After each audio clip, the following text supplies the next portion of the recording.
नमः। सर्वेषां यः सुहृदं नित्यं सर्वभूतेषु रतः कर्मणा मनसा वाचा तस्मै धर्मात्मने नमः। यस्मात् जातं जगत्सर्वं यस्मिन्नेव प्रलीयते येनेदं धार्यते चैव तस्मै परमात्मने नमः।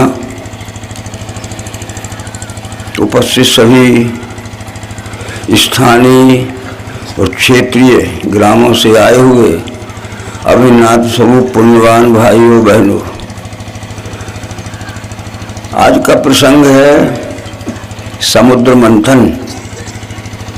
ऐसा लिखा है कि ये समुद्र का मंथन किया गया था। इसके पहले हमें ये समझना है कि समुद्र के कितने नाम होते हैं। ये पानी का समुद्र है का ज्ञान का समुद्र है, ये भी लिखा है भागवत में। तो लोगों ने ये समझ लिया कि पानी का समुद्र मथा होगा। पानी का समुद्र नहीं मथा, ज्ञान मंथन किया गया है। कहीं कहीं परमात्मा को ही समुद्र कहा गया, अथाह है परमात्मा। इसलिए ये बात समझना पहले जरूरी है कि समुद्र इस शब्द का अर्थ कौन से प्रसंग में आया है। समझ गए? एक बात यहाँ बताना चाहते हैं, बहवो ही शब्द एक अर्था भवन्ति एकश शब्दो वह व्यर्थ। शब्द एक होता है पर उस शब्द का जिस प्रसंग में जिस वाक्य में उपयोग किया जाता है उसके अर्थ अलग अलग हो जाते हैं। तो एकश शब्दों वह व्यर्थ और बहवो ही शब्द एक अर्थ बन। जैसे हमने कहा नाग, नाग, तो ये बताइए कि नाग शब्द का क्या अर्थ है। नाग इस शब्द का जिस प्रसंग में जिस वाक्य में उपयोग करेंगे उसका अर्थ अलग अलग हो जाएगा। नाग पर सवार होके आए थे, तो नाग हाथी का नाम है। रामायण में लिखा है सुमन कांड माल जिम कंठ से गिरत न जाने नाग। नाग शिखर पे चढ़ गए थे तो पहाड़ की चोटी को भी नाग कहते हैं, और नाग ने डस लिया तो सांप को भी नाग कहते। और नाग पुत्री से शादी हुई तो मनुष्य की जाति भी नाग है। देव यक्ष गंधर्व नर किन्नर नाग कुमारी जीत बरी निज बाहुबल बहुत सुंदर बरना है। यानी नागों की जो मनुष्य जाति के थे, जिनका राजा अनंत नाग था, बड़ी सुंदर तरुण स्त्रियां बहनें, ये रावण छुड़ा लाया जीत के, और किसी ने विरोध किया तो मार दिया या जेल खाने में डाल दिया, कैद खाने में। जब रावण मरा था तब रामायण में लिखा है कि बंधु भेद गल लंका टूटे, कम करो, सुवर्ण नाग बंध से छूटे। विभीषण ने भेद बताया तब रावण मारा गया। बंधु भेद गल लंका टूटे, सुवर्ण नाग बंध से छूटे। देवता मनुष्य और नाग भी जेल खाने में पड़े थे, सांप नहीं पड़े थे। ये बात समझना बहुत जरूरी है। हमने कहा पतंग, पतंग एक शब्द है। ये पतंग शब्द का जिस प्रसंग में जिस वाक्य में उपयोग करेंगे उसका अर्थ अलग अलग हो जाएगा। हमने कहा लड़का पतंग खेलता है तो कागज का हो जाएगा, पतंग उदय हुआ तो सूरज हो जाएगा, और पतंग अग्नि में जल गया तो कीड़ा हो जाएगा। ऐसे बहुत शब्द हैं, ठीक है। तो इस तरह से ये पानी का समुद्र नहीं मथा था। ये संसार में ऊंची ऊंची चीजें कौन सी हैं, इनको इकट्ठा करने के लिए एग्जीबिशन बुलाई गई थी, प्रदर्शनी बुलाई गई थी। तो विदेशों में से जो जो ऊंची ऊंची चीजें थी, घोड़ा हो, हाथी हो, कुछ भी हो, तो वाल्मीकि रामायण में लिखा है कि जब रामचंद्र जी का राज तिलक होने वाला था तो महाराज दशरथ ने चतुर्दंता समायातु ऐरावत कुलोद्भवम, विदेश में 4 दांत वाला सफेद रंग का ऐरापत रंग, सफेद रंग का ऐरापत नस्ल का हाथी बुलाया था। चतुर्दंता समायातु ऐरावत क्रोधभवम, तो कहते हैं ऐरावत भी समुद्र से निकला। जब वो विदेश से चला होगा तो पानी के रास्ते से आया, तो चलते चलते जलयान में आती है ना, और फिर पानी में से समुद्र में से किनारे निकला। तो पानी में से किनारे निकला यानी पानी के रास्ते से आया और फिर किनारे भूमि में निकला। श्याम रंग समायातु कामधेनु क्रोध भवम, जो श्याम रंग की थी, खूब मनमाना दूध देती थी, दिन में 4 बार दूध निकाल ले, तो ऐसी ही श्याम रंग की कामधेनु नस्ल की गाय बुलाई गई थी। तो पानी में नहीं निकली थी, पानी के रास्ते से आके पानी में से निकल के किनारे आई थी। आखिर विदेश से जो समुद्र पड़ता है तो समुद्र में से तो लाना पड़ेगा और किनारे आएगा। इस तरह से हमने गलत अर्थ कर लिया। अभी हम ये भी नहीं जानते कि हाथी के कितने नस्ल होते हैं। कुछ लोग जानते होंगे हाथी की कितनी प्रजातियां होती हैं। एक दंता हाथी होता है, वो नर होता है पर उसकी एक ही खीस निकलती है, दो नहीं निकलती। मुकना हाथी होता है, वो नर होता है पर उसको एक भी खीस नहीं रहती, वो दांत रहते हैं ना खीस, उसे मुकना कहते हैं, उसे एक दंता कहते हैं। और एक ऐसे हाथी होते हैं जिनकी 2 खीसें निकलती हैं। ऐसी भी नस्ल है कि जिसको चतुर्दंता, 2 तो निकलते हैं फिर एक एक में से फिर 2 हो जाते हैं। जैसे सांभर को देखा होगा, एक सींग में से 4-5 सींग बन जाते हैं। तो समुद्र के रास्ते से भारत में बुलाए गए थे महाराज दशरथ के द्वारा रामचंद्र जी के उस राज तिलक के उत्साह। तो हमने समझ लिया कि पानी में से।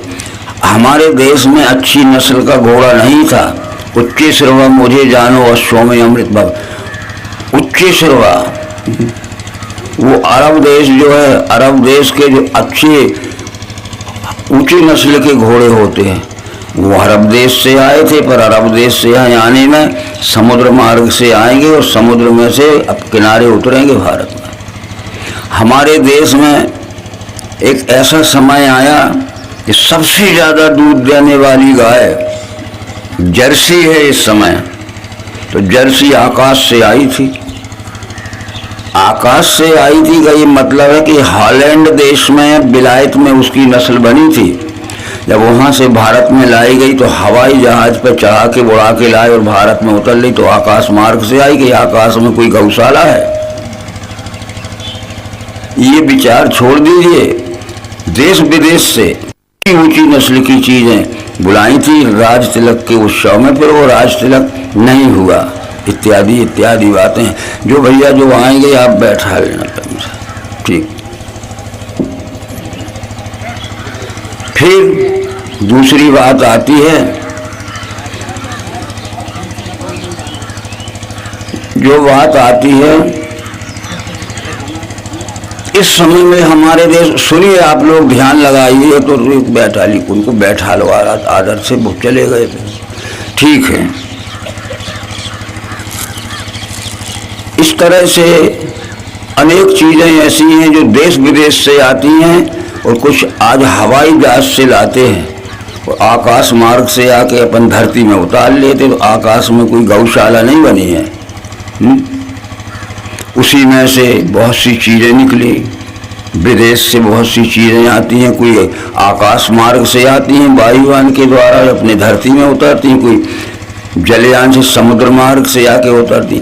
हमारे देश में जब चिकित्सा विज्ञान नहीं था, ये संक्रामक रोग होते थे जिन्हें टेटेरिस कहते हैं, जिसे कॉलरा कहते हैं, जिसे कुछ भी कहते हैं, बड़े बड़े टेटेरिस, कैंसर कहते हैं।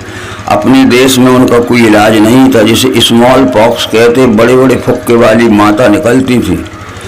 हम माई के दीवारे पे जाके हाथ जोड़ते थे कि माई हमारे आदमी के हाथ और आंखें मत बिगाड़ना, हम तुम्हें जवारे रखेंगे, ये रखेंगे, वो रखेंगे। तो इस तरह से इलाज ठीक नहीं होता था।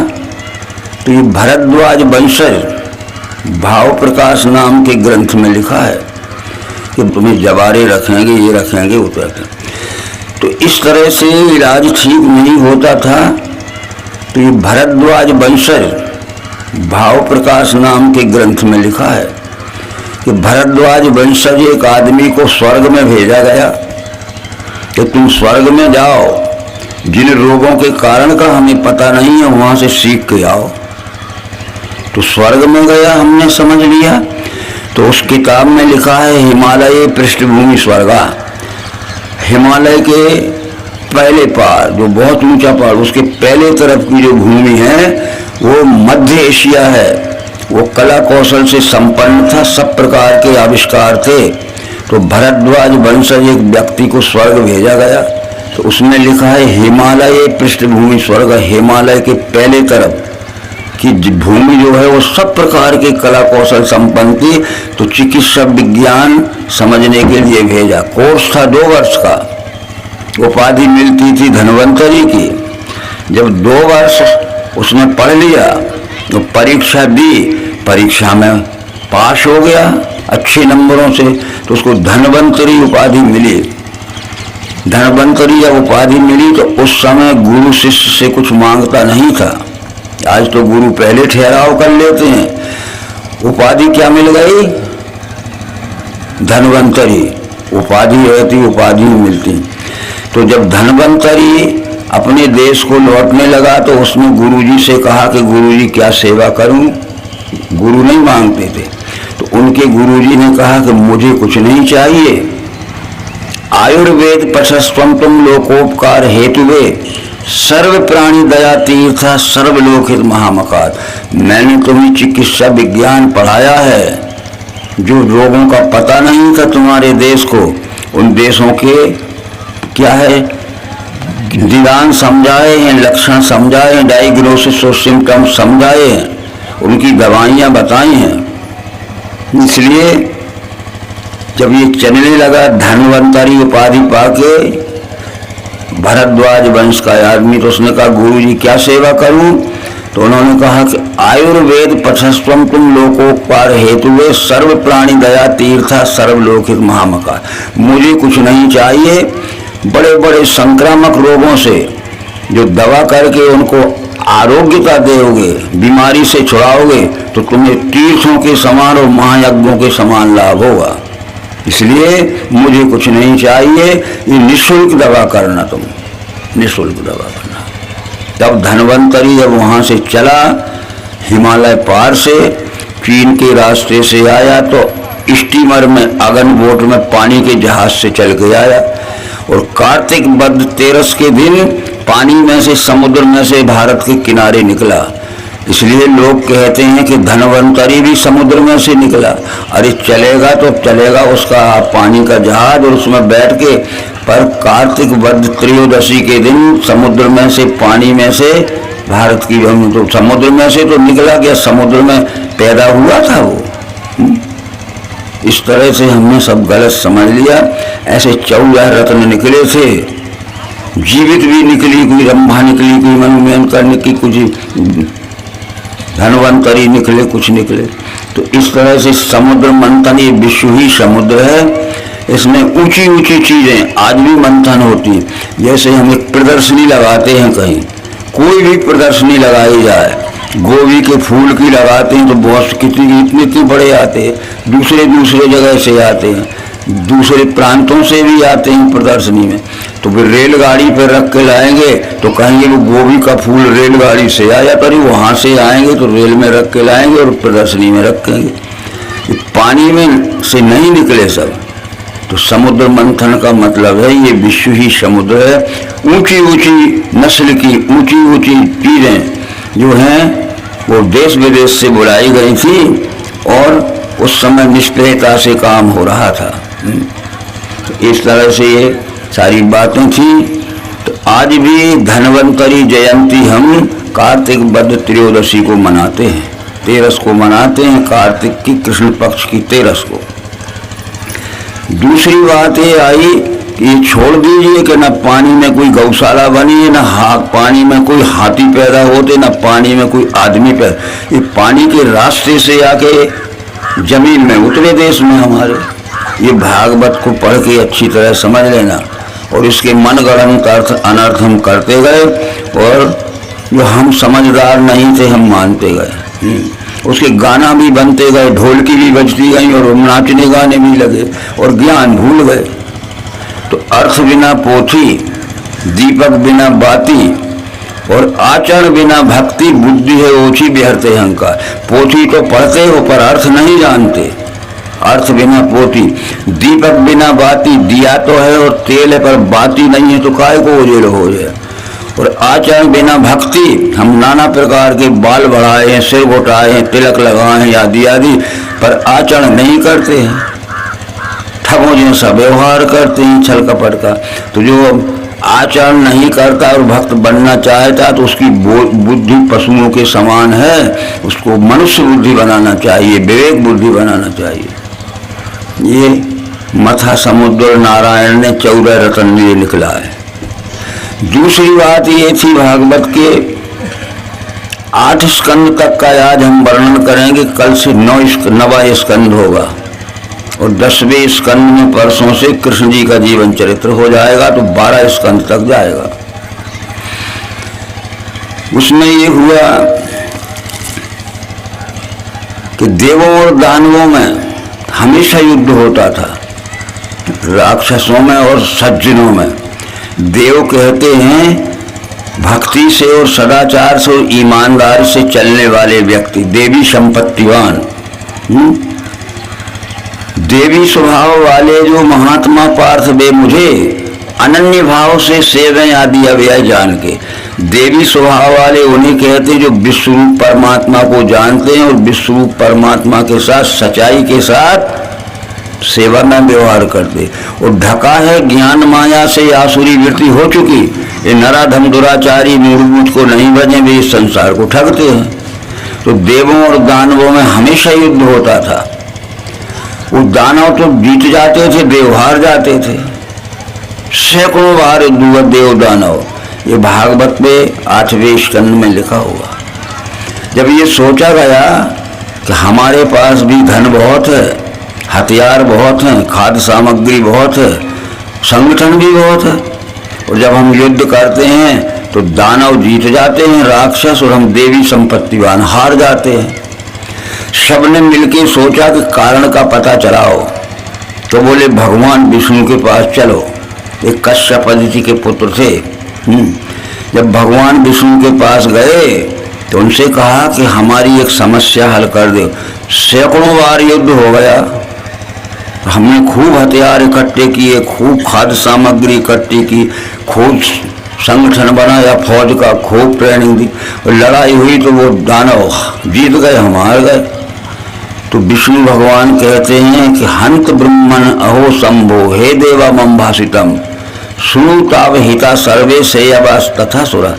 हे ब्रह्मा, हे शंभु, हे देवगणों, मैं जो कुछ कहता हूँ मेरे ज्ञान को अच्छी तरह समझ के गांठ में बांध लेना, यानी ये ज्ञान भूलना मत।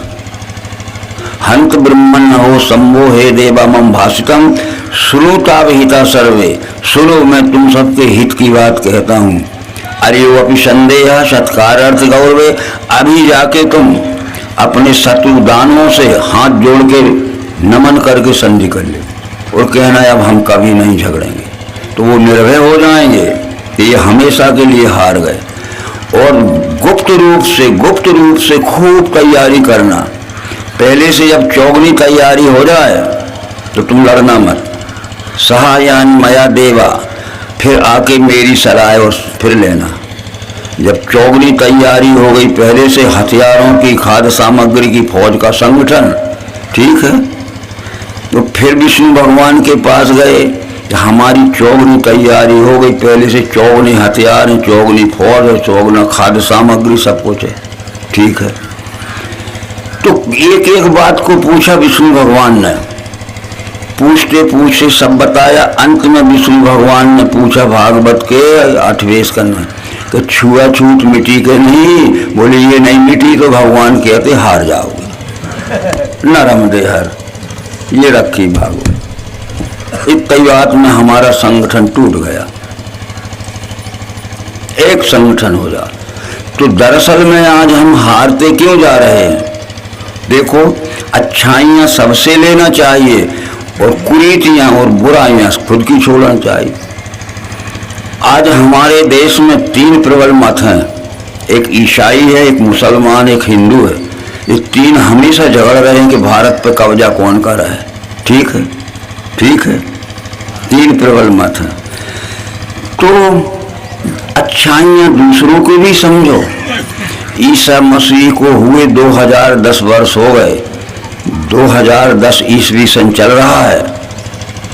इस संसार में जितने ईसाई हैं उनसे पूछो कि आप धर्म को मानते हो, वो कहें मानते हैं। कौन सा धर्म मानते हो, वो कहेंगे ईसाई। और तुम कहना कौन सा ईसाई, तो वो कहते कौन सा ईसाई, क्या सारी दुनिया के ईसाई एक। और तुम ईश्वर को मानते हो कि नहीं, मानते हैं, हमारा गॉड एक। ठीक है। और क्या करते हो कि हमारी किताब एक है, बाइबल। 2010 वर्ष हो गए, उनके धर्म की किताब एक ही है, बाइबल। दूसरी किताब नहीं बन सकती, नहीं तो फांसी पे चढ़ा दिए जाओगे। घर घर किताबें नहीं बनती। तो एक ही गॉड को मानते हैं, विश्वरूप परमात्मा। और एक ही ईसा मसीह का नाम लेते हैं। 2010 वर्ष हो गए, उनके भी हजारों पोप हैं, बड़े बड़े ईसाई नेता नहीं मानते, उसी का नाम लेते हैं। एक ईसा मसीह, एक ही बाइबल, एक ही गॉड। और सारे दुनिया के ईसाई एक। कौन से ईसाई, कौन से में क्या मतलब, ईसाई हैं हम। किसी से पूछें कि आप धर्म मानते हो, वो भी कहेंगे मानते हैं। कौन सा धर्म मानते हो, इस्लाम, मुसलमान। कौन से मुसलमान, अरे कहते कौन से में क्या, दुनिया में जितने 6 महाद्वीप हैं, मुसलमान एक है। उनके फिरके अलग होंगे, मुगल होंगे, तुगलक होंगे, खिलजी होंगे, गौर होंगे, पर उनका एक। ये 1500 वर्ष हो गए पैगंबर मोहम्मद को, 15वीं सदी चल रही है। एक ही मोहम्मद को पुकारते हैं मस्जिद पर चढ़ के। दूसरा कोई मुसलमान नहीं आ सकता नेता बन के। और एक ही किताब है कुरान, दूसरी किताब नहीं बन सकती। अगर सड़क पर खड़े होकर कह दे कि कुरान में कुछ गलती लिखा है तो घर नहीं पाओगे, वहीं मार डालेंगे। और एक ही देवता मानते हैं, खुदा। देख लो। परंतु हम किसी से पूछें कि आप धर्म को मानते हो, वो कहेंगे मानते हैं। कौन सा धर्म, हिंदू। कौन से हिंदू हो, तेली हो के कुमार हो, कुर्मी हो के मोची हो के धोबी हो। ले अब कौन से हिंदू है ये? अरे हिंदू एक, जब धर्म का नाम एक है। मुसलमान तो एक है, मुसलमान एक ही खुदा, एक ही कुरान और एक ही मोहम्मद। नहीं बन सकता। 1500 वर्ष हो गए। यहाँ तो ये झगड़ा मचा है। हम आप किसी से पूछें कि धर्म के मानते हो, तो ये लोग कहेंगे मानते हैं। कौन सा हिंदू, अरे तो भैया कौन से हिंदू हो तुम, कुर्मी हो कि तेली हो कि धोबी हो कि कुम्हार हो कि क्या हो तुम, मोची हो ये। और फिर कुर्मी तेली को, तेली कुम्हार को, कुम्हार तो आपस में छूते नहीं, पानी नहीं पीते एक दूसरे, तो ये टूटेगा नहीं और क्या होगा। तो ये विष्णु ने कह दिया। सैकड़ों बातों का इंटरव्यू किया, पर आखिर में पूछा क्या कि तुम्हारा छुआछूत मिटी के नहीं, तो ये देवों को कहना पड़ा कि नहीं मिटी। तो विष्णु जी ने कह दिया हार जाओ। खूब ध्यान में रखना। और साक्षी रखी है भागवत, और भागवत सप्ताह सैकड़ों वर्ष से हम सुन रहे हैं, और वो सुना रहे हैं। और क्यों लुका रहे ये बातें, आज हमें होश में आया है। आज हमें होश में आया है। ये जो आरएसएस है हमारा संगठन, हम किसी संगठन की बात नहीं करते। उनका कहना है कि चाहे कुम्हार हो, चाहे कुर्मी हो, चाहे तेली हो, चाहे धोबी हो, जब वो नाम लिखे तो हिंदू लिखे। जैसे किसी का नाम रामेश्वर है तो रामेश्वर कुर्मी ना लिखे, रामेश्वर हिंदू लिखे। किसी का नाम सुरेश है तो सुरेश धोबी ना लिखे, तो सुरेश हिंदू लिखे। क्योंकि हिंदू है तो हिंदू लिखो ना, नहीं तो हिंदू का आएगा तुम। पर हमारे मजहब में देखिए कि हमारी बहनें बैठी हैं, बेटियां बैठी हैं, ऐसे ऐसे जाली चले लोग कि हम तो चले जाते हैं अपने काम में, वो घूमते रहते। जब रविवार का दिन आया, सूरज रविवार जानते हो, इतवार रविवार, तो वो कहते हैं कि बहनों, हे भाइयों, आज सूरज भगवान का दिन है, आज तो उपवास करना पड़ेगा। आज उपवास करो तो सूरज भगवान बहुत प्रकाश देंगे बुद्धि को। तो वो सूरज के इतवार के रविवार के दिन भूखे बैठे हैं। दूसरे दिन का आ गया सोमवार। अरे सोमवार को तो उपवास करना पड़ेगा, ये चंद्रमा का दिन है। अरे अरे उसके दिन उपवास करना पड़ेगा तो शांति मिलेगी, शांति मिलेगी। सोमवार को बैठी भूखी प्यासी। मंगलवार का दिन आ गया तो कहते आज तो उपवास व्रत करना पड़ेगा, आज उपवास व्रत मत छोड़ना, आज छोड़ दिया तो आनंद मंगल मिलने वाला नहीं, आज मंगल को तो जरूर करना पड़ेगा। फिर बुधवार आ गया, देखो तो वो कहते हैं बुधवार को तो ऐसा करना कि उस दिन सवेरे से पानी भी मत पीना, निर्जला उपवास करना, तो बुद्धि को प्रकाश देगा बुधवार, अच्छी बुद्धि बढ़ेगी बुधवार को। फिर गुरुवार आ गया तो वो कहते गुरुवार तो गुरु जी का दिन है, कोपे राखे गुरु जो कोपे विधाता, गुरु विरोध नहीं कोई जगता था। अरे ब्रह्मा भी रूठ जा तो गुरु जी बचा लेंगे, और गुरु रूठ गए तो ब्रह्मा भी नहीं बचा सकता। देखो ये पोथी में लिखा है तुम्हारे। तो गुरुवार के दिन तो तुम्हें ऐसा करना पड़ेगा, जोरदार पूजा करना पड़ेगी। सवेर से पानी मत पीना, कुछ भी मत करना। और शाम को इतना है कि जब पूजा करोगे गुरुवार को गुरुदेव की, तो साधारण पूजा नहीं होना चाहिए, कम से कम एक मुद्री सोने की जरूर गुरुदेव को देना पड़ेगा। हाँ, नहीं गुरु खुश आइए तो फिर क्या है, वाह वाह हो जाएगा। फिर शुक्रवार आ गया, नहीं शुक्रवार को मत छोड़ना, न सब 6 दिन के उपास भी बेकार जाएंगे, शुक्रवार को जरूर करना, सुख शांति मिलेगी। लो अब शनिवार आ गया तो बोले घबराना मत, शनि शनि शनि शनि धीरे धीरे शनिवार का भी निभाते जाना। तो फिर आ गया रविवार तो बोले आज सूरज भगवान का दिन, फिर उपास है। 8 ही दिन की किताबें धरी है घर में। कहो आप पढ़ लिख गई हो, भूखे रहने से कोई नहीं मिलता है, ईमानदारी के कर्म करने से मिलता है सब। स्मरण मम भूला सो बेईमान। फिर मथुरा घूमे, वृंदावन घूमे जीव जहान। क्या नहीं सुन रही हो आप, क्या नहीं सुन रहे हम हमारे भाई? क्या हम रोज ये कहते हैं कि एक दिन में लंकाधिपति रावण उत्तम कुल का ब्राह्मण था, एक दिन में शंकर जी की 3 बार पूजा करता था। सवेरे उठा, नहाया, शंकर जी की पूजा की, निकल गया। जिसकी सुंदर बहन बेटी देखी छुड़ा लाया, धन देखा लूट लाया। लोग देखते रहे, कपते रहे, और किसी ने छेड़ा खाना तो पकड़ के कैद खाने में डाल दिया, न मार डाला। दोपहर को आया तो स्नान करके फिर भगवान शंकर की पूजा की, थोड़ा आराम करके दोपहर बाद निकल गया। तो फिर देव यक्ष गंधर्व नीर कन्नर नाग कुमारी जीत बरी निज बाहुबल बहु देवताओं की, यक्षाओं की, नागों की, देव यक्ष गंधर्व नर किन्नर नाग कुमारी सुंदर बहन बेटियां जीत बरी ने छोड़ा लाया और उनके बाप महतारी को जेल में डाल दिया। जब रावण मरा था, राम रावण का युद्ध 13 दिन हुआ। वाल्मीकि रामायण में 13वें दिन जब रावण मरा, तब रामचंद्र जी ने कहा कि जो सैकड़ों कैद खाने में पड़े हैं रावण के, पहले उनको बुला के मेरे सामने खाना खिलाओ, तब मैं खाऊंगा, नहीं तो बाद में नहीं। बंधु भेद गए लंका टूटे, सुरनर नाग बंद से टूटे, सांप नहीं पड़े थे उसमें। बताओ भैया ये धर्म कैसे बचेगा, कैसे बचेगा? इसमें आगे श्री कृष्ण की शादियां आएंगी 10वें स्कंद में, और आपके सामने साक्षी रूप में भागवत रखी है, कौन कौन सी शादी की है श्री कृष्ण ने, ये लिखा है। 8 रानियों से शादी की है। तब कौन कौन सी थी, किस जात की थी, किस देश की थी, इसका कोई मतलब नहीं था, क्योंकि वेदों में ये लिखा है कि श्रद्धा न शुभाम विद्या माद्दी तावरादपि अंत्यजप परम धर्मम स्त्री रत्नम दुष्कुलादपि। विवेक बुद्धि वाले मनुष्य को चाहिए कि रूपवान गुणवान तंदुरुस्त लड़की हो, किसी की ले ले।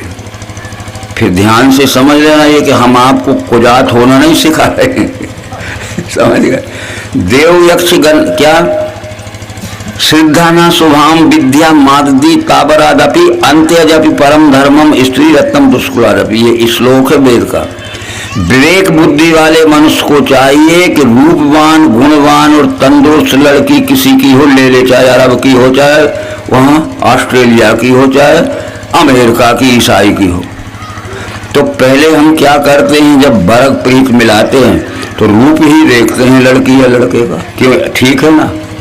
तब किसी की लड़की देखने जाते हैं तो उसको बुलाते हैं तो रूप में केवल चेहरा देखते, क्योंकि पांव तक तो वो पहने रहती है। हमने कभी कहा था कि बेटी तुम्हारा पेट बताइयो, पीठ बताइयो, कहा था? पर चेहरा देखते, सुंदर चेहरा है, सीधा सीधा चेहरा है, कोई एक आंख छोटी बड़ी तो नहीं, आंख कैरी तो नहीं है, आंख तिरछी तो नहीं। हंसना मत, ध्यान से सुनो, धर्म की इज्जत बचाना है। मजाक में खो दिया हमने धर्म और चला जाएगा भारत, ठीक है। फिर इसके बाद हम क्या कहते हैं, रूप देख लिया, फिर गुण देखते हैं। उससे हम कुछ पूछते हैं कि बेटी तुम्हारा क्या नाम है, कितने भाई बहन हो, तुम्हारा ममाना कहाँ है, यानी मामा का गांव, ठीक है। तुम्हारे मामा कितने भाई, इसलिए पूछे को मुंह से कुछ बोलेगी तो ठीक है, चेहरा तो ठीक।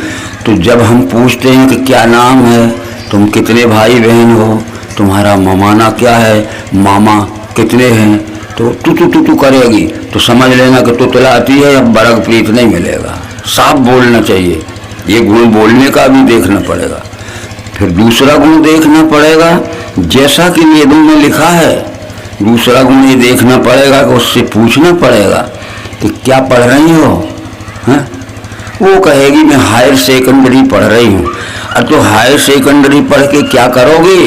बोले मैं MBBS की तैयारी कर रही हूँ और मैंने आवेदन कर दिया है, मैं कोचिंग कर रही हूँ, हैं? तो फिर हमने सोचा कि हमारा लड़का तो MBBS के फर्स्ट ईयर में है ही और ये भी MBBS हो जाए तो डॉक्टर बनेगी लड़की, डॉक्टर बनेगा लड़का, गुण मिल गया। ये गुण मिलना है, ठीक है। यदि हमने बेटे से पूछा कि क्या कर रहे हो, बोले हमने भाई प्रोफेसर की ट्रेनिंग में हैं, प्रमोशन होने वाला है, व्याख्याता तो हम थे कॉलेज में पर प्रोफेसर होने वाले, तो हमारी लड़की भी व्याख्याता है ही शिक्षा विभाग में, तो गुण मिल गया कि वो भी शिक्षा विभाग, वो भी शिक्षा। अरे फिर वो अभी कुछ लड़कियां इंजीनियरिंग कॉलेज में पढ़ रही हैं, कुछ लड़के इंजीनियरिंग कॉलेज में पढ़ रहे हैं, तो वो लड़के आज भी कहते हैं कि जिसकी लड़की इंजीनियरिंग कॉलेज में पढ़ रही है वो धोबी की भी हो और हम ब्राह्मण भी, हमें तो इंजीनियर लड़की चाहिए। वो लड़की इंजीनियर है, वो लड़का, ये गुण मिलाते थे। नानी नूनी अनुवाद आला मेघ थोड़ी मिलाते थे, ये गुण मिल गया, ठीक। फिर तीसरी बात है स्वास्थ्य मिलाते थे। स्वास्थ्य जानते हो, रूप गुण और तंदुरुस्ती।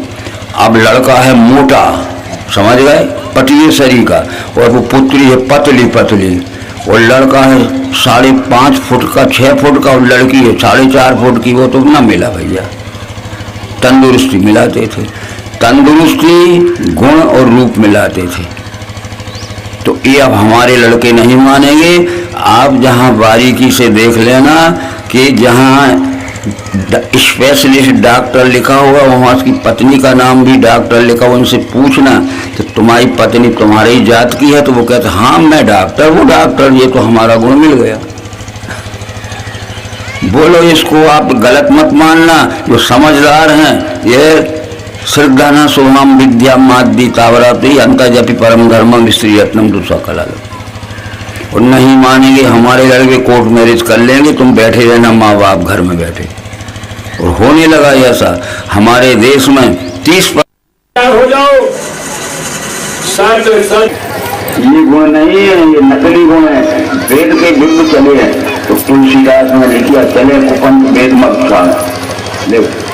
निंदा करती, जो गुणवानों की निंदा नहीं करता है वो थोड़े भी गुण जिसमें हो उनकी भी प्रशंसा करता है, और जो दूसरे के गुणों को ग्रहण नहीं करता है अनसूया प्रतिष्ठा, वो पुरुष हो या महिला हो उसको अनसूया कहते हैं। तो अर्जुन को अनसूया, हे अर्जुन तुम अनसूया है, निर्विकार बुद्धि का है, इसलिए ज्ञान तुझे पड़ सकता है। और जिनकी बुद्धि में कोई विकार न होगा उन्हें ज्ञान पड़ जाएगा, तो जिनकी बुद्धि में विकार होगा ये ज्ञान पढ़ने वाला नहीं। निर्विकार तो होना चाहिए, निर्मल बुद्धि तो होना चाहिए। इस तरह से ये सब बारीकी से लगाना पड़ेगा। वेद देखो, शास्त्र देखो, स्मृति पुराण भी, और ज्ञान की दृष्टि से देखो, इसी वेदांत वेद भी देखो, शास्त्र भी देखो, पुराण भी देखो, सब कुछ देखो। वेद देखो, शास्त्र देखो, स्मृति पुराण पर ज्ञान की दृष्टि से तो तुलसीदास ने सबसे पहले ये बता दिया कि जिस ज्ञान से हिंदू रामायण लिखी हो उसी ज्ञान से आपको समझना पड़ेगा। मेरे लिखने का ज्ञान अलग है और तुम्हारे समझने का ज्ञान अलग है, तो रामायण को समझना पड़ेगा। अरे तुम्हारे समझने का ज्ञान अलग और मेरे लिखने का, पहले मुझे दिव्य दृष्टि की, दिव्य दृष्टि प्राप्त करके मैंने रामायण लिखा।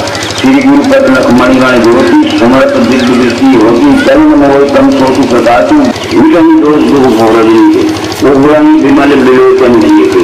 यानी ये नाम भीतर की आंख खुल जाए तो ये दिव्य दृष्टि हमारे मन बुद्धि चित्त और अहंकार में विवेक का प्रकाश देने वाली दृष्टि है, यानी विज्ञान दृष्टि है। तो इस तरह से मैंने विज्ञान दृष्टि से रामायण लिखा है, आपको विज्ञान दृष्टि समझना पड़ेगा। और हनुमान नहीं समझा, न समझा वाल्मीकि। जब रामायण लिखा है श्री रामचंद्र जी के समकाल में 2 दिव्य पुरुषों की वंदना की। बालकांड के मंगलाचरण लिखने में, प्रार्थना लिखने में, बंदों विशुद्ध विज्ञानों कवीश्वर कपीश्वर, मैं विशुद्ध विज्ञान करूं, कवीश्वर बाल का नाम नहीं दिया। मैं बंदों विशुद्ध विज्ञानों कपीश्वर और कवीश्वर, कपीश्वर हनुमान की वंदना करता हूँ और कवीश्वर वाल्मीकि की वंदना करता हूँ। जो श्री राम से या तत्वदर्शी को से ज्ञान मिलने के पहले अनेक प्रकार के अंधविश्वास में पड़े थे, कुरीतियां करते थे, अनैतिक व्यवहार करते थे। परंतु जब इनको गुरु से ज्ञान मिल गया तो इनके बुरे आचरण छूट के अच्छे भक्ति के आचरण में जुड़ गए। दृष्टवा तेसा मिथो निराम भक्त्यानाथ मनाम प्रेकादिशु हरेर चर्चा क्रियाएं कर। और उसमें लिखा प्रतिमा बना के और जन्म पूजोगे तो मुक्त नहीं हो सके। जिसकी प्रतिमा बनाई है उसके ज्ञान को समझो। राम की प्रतिमा बनाई है उसका खंडन मत करिए, और देवालय तो बनाइए राम का मंदिर, और राम की प्रतिमा को आरोपित करिए। उस प्रतिमा को देख के रामचंद्र का ज्ञान गुण कर्म क्या था